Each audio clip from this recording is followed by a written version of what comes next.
दोस्तों कैसे हैं आप सभी। दोस्तों आज के इस खास और इन्फॉर्मेटिव वीडियो में मैं आपको उज्जैन के राजा श्री महाकाल मंदिर में स्थापित महाकालेश्वर ज्योतिर्लिंग के दर्शन और यात्रा की संपूर्ण जानकारी देने वाला हूं। पूरे साल लाखों भक्त यहां पर दर्शन करने के लिए आते हैं।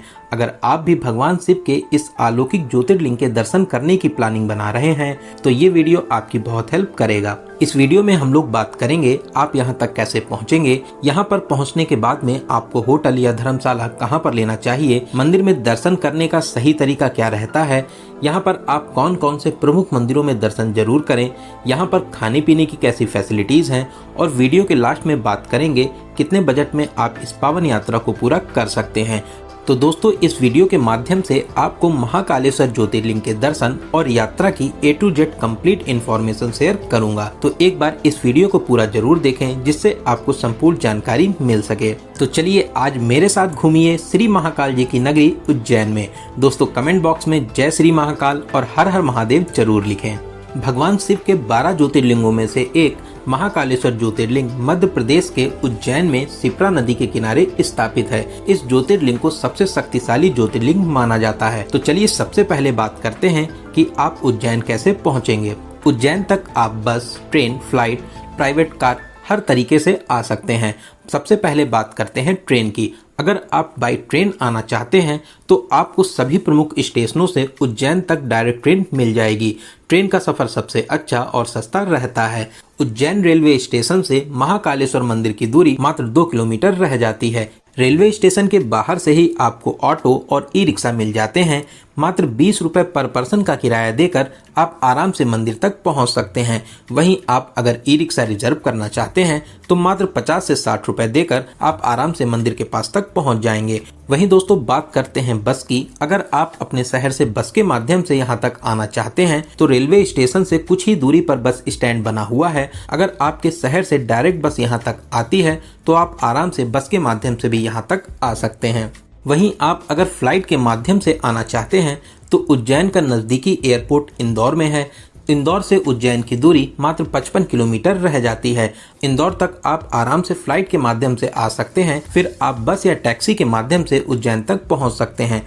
दोस्तों अगर आप अपनी पर्सनल कार से आना चाहते हैं तो यहाँ तक आने के लिए ये भी एक अच्छा ऑप्शन रहता है। मंदिर के 500 मीटर रेंज में आपको बहुत सी पार्किंग फैसिलिटीज भी मिल जाएंगी, जहाँ पर आप 150 से 200 रुपए का चार्ज देकर 24 घंटे के लिए अपनी कार को पार्क कर सकते हैं। दोस्तों यहाँ पर जगह जगह आपको पार्किंग की फैसिलिटीज मिल जाती हैं। तो मैंने आपको यहाँ पर सभी माध्यम को बता दिया है। आपके लिए जो बेस्ट ऑप्शन रहता है उससे आप आ सकते हैं। दोस्तों मैंने इस यात्रा को ट्रेन से पूरा किया है। तो चलिए अब हम लोग आ चुके हैं उज्जैन।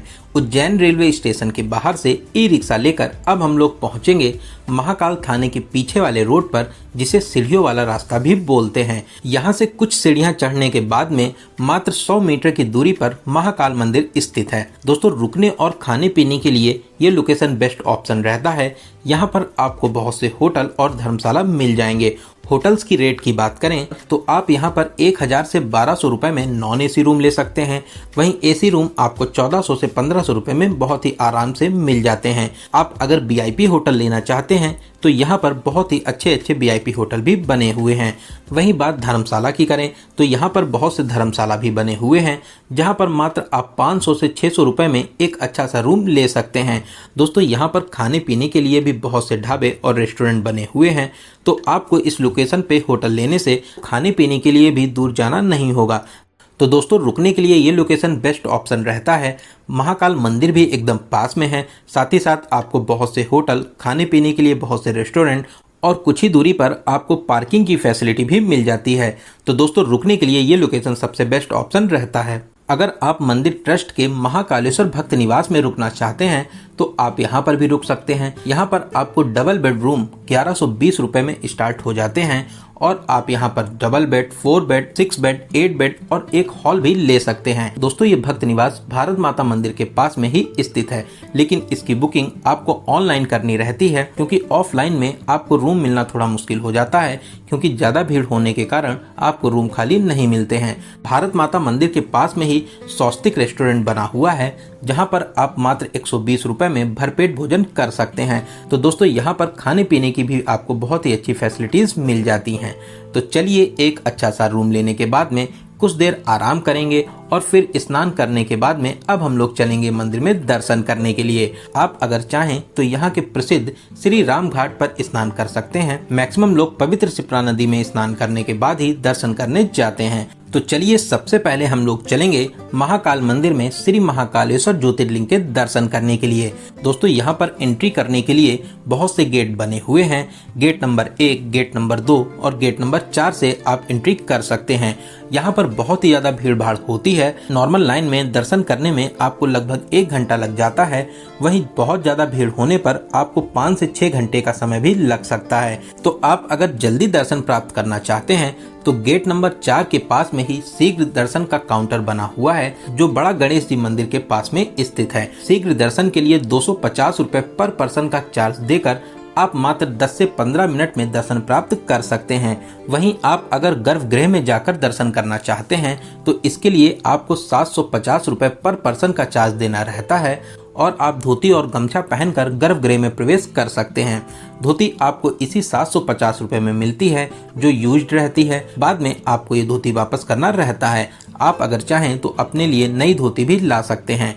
वहीं दोस्तों आप अगर इस साल सावन में दर्शन करने आ रहे हैं तो आप गर्भगृह में जाकर दर्शन नहीं कर पाएंगे, क्योंकि पूरे सावन भर 2 महीने के लिए गर्भगृह में प्रवेश बंद कर दिया गया है। आप सावन के बाद में फिर से गर्भगृह में प्रवेश करके आराम से भगवान जी के दर्शन कर सकते हैं। तो दोस्तों आप चाहें तो शीघ्र दर्शन कर सकते हैं, गर्भगृह में जाके दर्शन कर सकते हैं, या आप नॉर्मल लाइन में लगकर महादेव जी का जयकारा लगाते हुए आगे बढ़ते रहें और महाकाल जी के अलौकिक दर्शन प्राप्त करके अपने जीवन को सफल बना सकते हैं। दोस्तों बहुत ही दिव्य और अद्भुत ज्योतिर्लिंग है। महादेव आपकी सभी मनोकामनाओं को जरूर पूरा करें। महाकाल मंदिर परिसर में बहुत से देवी देवताओं के मंदिर बने हुए हैं। आप आराम से यहाँ पर सभी देवी देवताओं के दर्शन करके फिर आप मंदिर के बाहर आ सकते हैं। मंदिर से बाहर आकर आप महाकाल लोक में भी घूम सकते हैं।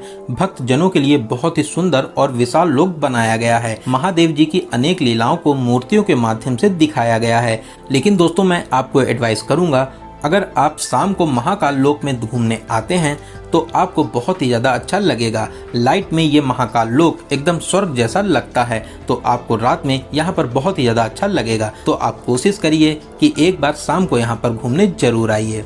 महाकाल लोक से ही आपको भारत माता मंदिर दिख जाता है। तो अब हम लोग चलेंगे भारत माता मंदिर में दर्शन करने के लिए। बहुत ही आकर्षक मंदिर बना हुआ है। मंदिर के बाहर ही अखंड भारत को दिखाया गया है, जिसे देखकर आपको बहुत ही ज्यादा अच्छा लगेगा। सीढ़ियां चढ़कर आप ऊपर आ जाइए और यहाँ पर आप भारत माता के दर्शन कर सकते हैं। दोस्तों बहुत ही ज्यादा आकर्षक मंदिर बना हुआ है। आप यहाँ पर अपनी यादों के लिए प्यारी प्यारी फोटोशूट करा सकते हैं। चलिए अब हम लोग महाकाल लोक परिसर से बाहर आकर गेट नंबर 4 के पास में स्थित बड़ा गणेश जी मंदिर में दर्शन करने चलेंगे। दोस्तों यहाँ पर गणेश जी की विशाल प्रतिमा स्थापित है। आप यहाँ पर गणेश जी के दर्शन करिए और गणेश जी का आशीर्वाद प्राप्त कर सकते हैं। दोस्तों बहुत ही प्यारा मंदिर है। आप यहाँ पर दर्शन करने जरूर आइए। यहाँ पर दर्शन करने के बाद में मात्र 100 मीटर की दूरी पर ही विक्रमादित्य टीला स्थित है, जहाँ पर विक्रमादित्य जी का मंदिर भी स्थापित है। साथ ही साथ महाराजा विक्रमादित्य की विशाल प्रतिमा भी यहाँ पर बनी हुई है। आप यहाँ पर जरूर आइए। यहाँ पर आपको बहुत ही ज्यादा अच्छा लगेगा। दोस्तों यहाँ पर घूमने और दर्शन करने के बाद में अब हम लोग चलेंगे माता हर सिद्धि मंदिर में दर्शन करने के लिए, जो यहाँ से मात्र 300 मीटर की दूरी पर स्थापित है। आप मुख्य द्वार से प्रवेश करके माता के अलौकिक रूप के दर्शन प्राप्त कर सकते हैं। शाम को यहाँ पर दीपदान भी किया जाता है। साथ में अगर आप यहाँ पर शाम को आते हैं तो आप माता रानी की आरती में भी शामिल हो सकते हैं। बहुत ही दिव्य और अलौकिक मंदिर है। जितने भी लोग महाकाल जी के दर्शन करने आते हैं वो इस मंदिर में दर्शन करने जरूर आते हैं। तो आप अपनी लिस्ट में इस मंदिर को जरूर शामिल करें। आप एकदम भी इस मंदिर को मिस ना करें। दोस्तों इसी रास्ते पर आगे श्री राम मंदिर धर्मशाला स्थित है। यहीं से श्री राम घाट के लिए रास्ता जाता है। तो चलिए अब हम लोग चलेंगे यहाँ के प्रसिद्ध श्री राम घाट पर शिप्रा नदी के दर्शन करने के लिए। दोस्तों घाट के किनारे बहुत ही प्राचीन मंदिर स्थापित हैं। आप यहाँ पर बैठकर माँ शिप्रा नदी को बहुत ही आराम से निहार सकते हैं। आपको यहाँ पर बहुत ही शांति मिलेगी। आप शिप्रा नदी के पवित्र जल में स्नान कर सकते हैं और आप यहाँ पर बोटिंग भी कर सकते हैं, जिसके लिए आपको 30 रुपए का चार्ज देना रहता है। आप बोट के माध्यम से शिप्रा नदी की प्यारी सी यात्रा कर सकते हैं। दोस्तों शाम को यहाँ पर आरती का आयोजन भी होता है। अगर आप शाम को आते हैं तो आप आरती में भी शामिल हो सकते हैं। आपको यहाँ पर आरती में शामिल होकर बहुत ही ज्यादा अच्छा लगेगा। दोस्तों इन सभी मंदिरों में दर्शन करने के बाद में अपने रूम पर आ जाएंगे, कुछ देर आराम करेंगे और अब हम लोग चलेंगे उन मंदिरों में जो यहाँ से लगभग 7 से 8 किलोमीटर की दूरी पर स्थित हैं। इन मंदिरों में दर्शन करने का सबसे अच्छा तरीका रहता है आप ऑटो बुक कर लीजिए। ऑटो वाले आपसे 3 से 4 पर्सन का 400 से 500 रुपये चार्ज करते हैं। सभी प्रमुख मंदिरों में दर्शन कराने के बाद में आपको फिर से यहीं पे ड्रॉप कर देते हैं। तो सबसे पहले हम लोग चलेंगे संदीपनी आश्रम में दर्शन करने के लिए, जो यहाँ से 4 किलोमीटर की दूरी पर स्थित है। संदीपनी आश्रम भगवान श्री कृष्ण जी का गुरुकुल है। भगवान श्री कृष्ण और सुदामा जी ने यहीं पर शिक्षा प्राप्त की थी। यहाँ पर आप श्री कृष्ण जी द्वारा सीखी गई 14 विद्याओं को बहुत ही अच्छे तरीके से देख सकते हैं। आश्रम परिसर में और भी मंदिर स्थापित हैं। आप यहाँ पर महादेव जी के दर्शन कर सकते हैं। साथ ही साथ यहाँ पर पास में ही कुंड बना हुआ है, जहाँ पर आप कुछ देर बैठकर आराम भी कर सकते हैं। यहाँ पर श्री कृष्ण जी की पाठशाला भी स्थित है। साथ ही साथ कुबेर जी का भी मंदिर स्थापित है। यहाँ पर दर्शन और घूमने के बाद में अब हम लोग चलेंगे अपने अगले प्लेस पर। हम लोगों का अगला प्रमुख मंदिर है श्री मंगलनाथ मंदिर। ये पूरे विश्व में अकेला मंदिर है जहाँ पर मंगलनाथ जी के दर्शन होते हैं। अगर किसी को मांगलिक दोष है तो यहाँ पर पूजा अर्चना कराने के बाद में आप दोष मुक्त हो सकते हैं। अगर आप चाहें तो यहाँ पर पूजा अर्चना भी करा सकते हैं। यहाँ पर दर्शन करने के बाद में अब हम लोग चलेंगे उज्जैन के कोतवाल काल भैरव मंदिर में दर्शन करने के लिए। श्री महाकाल उज्जैन के राजा हैं और श्री काल भैरव उनके सेनापति। श्री काल भैरव मंदिर में बहुत ही ज्यादा भीड़ भाड़ होती है। यहाँ पर दर्शन करने में आपको 1 से 2 घंटे लग सकते हैं। अब हम लोग मंदिर में प्रवेश करेंगे, श्री काल भैरव जी के दर्शन प्राप्त करेंगे और यहाँ पर आप दीपदान भी कर सकते हैं। दीपदान की विशेष मान्यताएं हैं। आप अगर चाहें तो यहाँ पर दीपदान भी कर सकते हैं। दोस्तों यहाँ पर दर्शन करने के बाद में अब हम लोग चलेंगे गढ़कालिका जी के दर्शन करने के लिए। ये मंदिर भी बहुत ही ज्यादा प्रसिद्ध है और अपनी दिव्य शक्तियों के लिए जाना जाता है। यहाँ पर माता रानी के प्यारे से दर्शन प्राप्त करेंगे। दोस्तों यहाँ पर दर्शन करने के विशेष फल मिलते हैं। आप अपनी लिस्ट में इस मंदिर को जरूर शामिल करिए। दोस्तों बहुत ही अलौकिक मंदिर है। आप यहाँ पर दर्शन करने जरूर आइए। माता रानी आपकी सभी मनोकामनाओं को जरूर पूरा करेंगी। गढ़कालिका मंदिर के पास में ही गणेश जी का मंदिर भी स्थापित है। यहाँ पर भी आप दर्शन कर सकते हैं। इन मंदिरों के अलावा आप श्री सिद्धवट मंदिर में दर्शन करने जा सकते हैं। भरथरी गुफा में भी दर्शन करने जा सकते हैं। दोस्तों ये उज्जैन के बहुत ही ज्यादा प्रमुख मंदिर हैं। आप यहाँ पर दर्शन करने जरूर आइए। तो दोस्तों इन सभी प्रमुख मंदिरों में दर्शन करने के बाद में अब हम लोग वापस अपने होटल में आ जाएंगे। चलिए दोस्तों अब हम लोग बात करते हैं कि इन सभी मंदिरों को आप कितने दिनों में कवर कर लेंगे। अगर आप उज्जैन सुबह 7 से 8 बजे तक आ जाते हैं तो आप एक ही दिन में इन सभी मंदिरों को आराम से कवर कर लेंगे। अगर शाम की आपकी ट्रेन है तो आप शाम को आराम से वापसी भी कर सकते हैं। वहीं आप अगर दोपहर में या शाम तक उज्जैन पहुंचते हैं तो शाम को आप सबसे पहले महाकाल जी के दर्शन प्राप्त करिए और फिर महाकाल लोक में घूम सकते हैं। फिर आप बड़ा गणेश जी, हरसिद्धि मंदिर, रामघाट इन सभी जगहों को कवर कर सकते हैं और फिर रात में आप अपने होटल में स्टे करिए और अगले दिन आप जो यहाँ से 7 से 8 किलोमीटर की दूरी पर मंदिर स्थित हैं उन सभी को आराम से कवर कर सकते हैं। फिर आप दिन वाली या शाम वाली ट्रेन से अपने घर के लिए भी वापसी कर सकते हैं। दोस्तों आप अगर यहाँ से ओमकारेश्वर ज्योतिर्लिंग के दर्शन करने जाना चाहते हैं तो आपको यहाँ पर बस की फैसिलिटी मिल जाती है। बस आपको सुबह 7 से 8 बजे ले जाती है और पूरे दिन आपको घुमाने के बाद में शाम को फिर से यहीं पे ड्रॉप कर देती है। बस वाले आपसे आने जाने का 350 रुपये चार्ज करते हैं। उज्जैन से ओमकारेश्वर ज्योतिर्लिंग की दूरी 140 किलोमीटर रहती है। तो आप अगर ओमकारेश्वर ज्योतिर्लिंग के दर्शन करने जाना चाहते हैं तो आप बड़े आराम से यहाँ से जा सकते हैं। चलिए अब हम लोग बात करते हैं सबसे जरूरी क्वेश्चन बजट की। कितने बजट में आप इस पावन यात्रा को पूरा कर लेंगे। दोस्तों मैं मान के चलता हूँ कि आप कम से कम 2 लोग तो यहाँ पर दर्शन करने आएंगे ही। 2 लोगों में आपके होटल और ऑटो ई रिक्शा का किराया डिवाइड हो जाता है। तो आप मान के चलिए कि 2500 से 3000 के बजट में इस पावन यात्रा को बहुत ही अच्छे तरीके से पूरा कर लेंगे। इस बजट में आपका ट्रेन का किराया, होटल, खाना पीना, ऑटो या ई रिक्शा का किराया और साथ में कुछ नॉर्मल खर्चे इंक्लूड हैं। वहीं दोस्तों अगर आप VIP होटल लेते हैं, फ्लाइट से आते हैं, प्राइवेट टैक्सी करके सभी जगह जाते हैं तो फिर आपका जैसा बजट हो आप आराम से इस पावन यात्रा को पूरा कर सकते हैं। तो दोस्तों यहाँ पर मैंने आपको उज्जैन की यात्रा और महाकालेश्वर ज्योतिर्लिंग के दर्शन की हर एक छोटी बड़ी जानकारी को बहुत ही अच्छे और सही तरीके से बताने की पूरी कोशिश की है। मैंने हर एक क्वेश्चन को कवर करने की पूरी कोशिश की है। अगर फिर भी आपके कोई क्वेश्चन रह जाते हैं तो आप हमें कमेंट के माध्यम से पूछ सकते हैं। बहुत ही जल्दी आपके कमेंट का रिप्लाई दिया जाएगा।